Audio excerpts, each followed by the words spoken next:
Assalamualaikum warahmatullahi taala wabarakatuh. Puji syukur kita masih diberikan kesempatan untuk kembali bertemu dalam video kali ini. Sholawat beserta salam mari tetap kita curahkan kepada junjungan Nabi kita Muhammad Sallallahu Alaihi Wasallam. Halo sahabat muslim, apa kabar? Harapan saya kalian semua baik-baik saja, disehatkan tubuh untuk bisa selalu berubudiyah kepadanya, dilapangkan rezeki semata-mata demi puja-puji kebesarannya, dan dilancarkan segala urusan-urusan kalian. Robiah Al-Adawiyah. Ia mempunyai nama lengkap Robiah binti Ismail Al-Adawiyah. Tokoh sufi wanita ini yang dijuluki Syahidatul Ishqil Ilahi, atau wanita yang syahid oleh kerinduan ilahi. Ia lahir dan wafat di Basrah, Irak pada abad kedua Hijriah. Ulama sufi yang dijuluki sang ratu cinta itu lahir dalam kemiskinan yang sangat.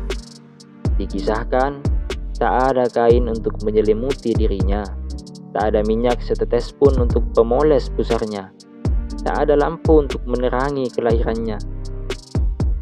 Beliau adalah putri keempat, maka disebutlah Robiah. Sang ayah sedih memikirkan hal ini. Mau pinjam ataupun minta sudah menjadi pantangan bagi dirinya. Semuanya digantungkannya pada Allah. Dalam kesedihan ia bermimpi bertemu sang Nabi yang menghibur hati. Temuilah gubernur Basrah dan katakan, setiap malam engkau kirimkan sholawat 100 kali kepadaku, dan setiap malam Jumat 400 kali. Kemarin adalah malam Jumat dan engkau lupa mengerjakannya.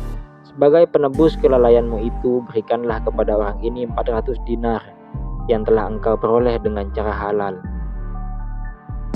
Gubernur pun memberikan apa yang dikehendaki oleh Nabi, ditambah dengan 2000 dinar bagi sedekah orang miskin. Cukuplah sudah untuk kebutuhan keluarga Robiah. Sampai keadaan berbicara lain. Bencana kelaparan melanda Basrah. Seorang penjahat menculik Robiah untuk kemudian dijual di pasar budak seharga 6 dirham. Majikan membelinya dan memberikannya tugas-tugas yang berat. Siang hari Robiah bekerja sambil berpuasa. Malam harinya dihabiskan untuk mujahadah dan muajahah dengan Rabbnya.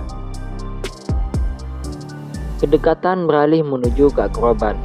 Keakraban membawanya kepada kerinduan, dan kerinduan telah mengantarkannya pada cintanya pada Tuhannya. Aku adalah miliknya. Aku hidup di bawah naungannya. Aku lepaskan segala sesuatu yang telah kuperoleh kepadanya. Aku telah mengenalnya, sebab aku menghayati. Suatu malam yang dingin, sang majikan merasakan kegelisahan dalam hatinya. Maka ia pun berjalan ke belakang rumah, memeriksa sekelilingnya, memeriksa kunci-kunci rumahnya.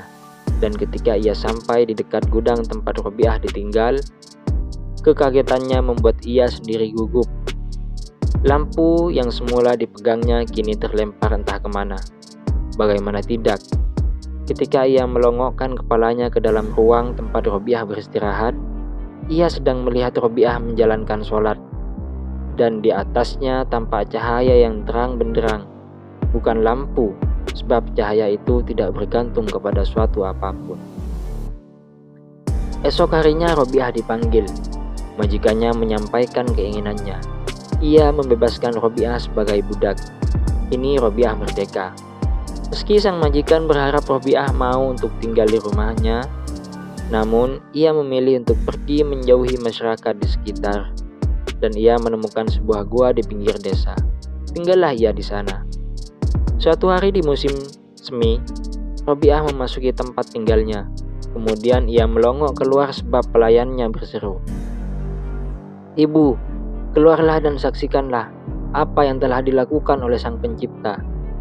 Lebih baik engkaulah yang masuk kemari dan saksikanlah Sang Pencipta itu sendiri. Aku sedemikian asyik menatap Sang Pencipta, sehingga apa peduliku lagi terhadap ciptaan-ciptaannya," sahut Robiah dari dalam. Suatu malam sebab terlalu letih, Robiah tertidur. Seorang maling menyelusup masuk ke dalam rumahnya dan mencuri cadarnya. Tapi tak ditemuinya pintu keluar. Ketika cadar diletakkan, pintu keluar terlihat. Ketika cadar dibawa lagi, pintu keluar tak terlihat lagi. Terdengarlah suara, "Hai manusia, tiada gunanya engkau mencoba-coba. Sudah bertahun-tahun Robiah mengabdi kepada kami. Setan sendiri tidak berani datang mengambilnya. Tapi betapakah seorang maling berani mencoba-coba untuk mengambil cadarnya? Pergilah dari sini."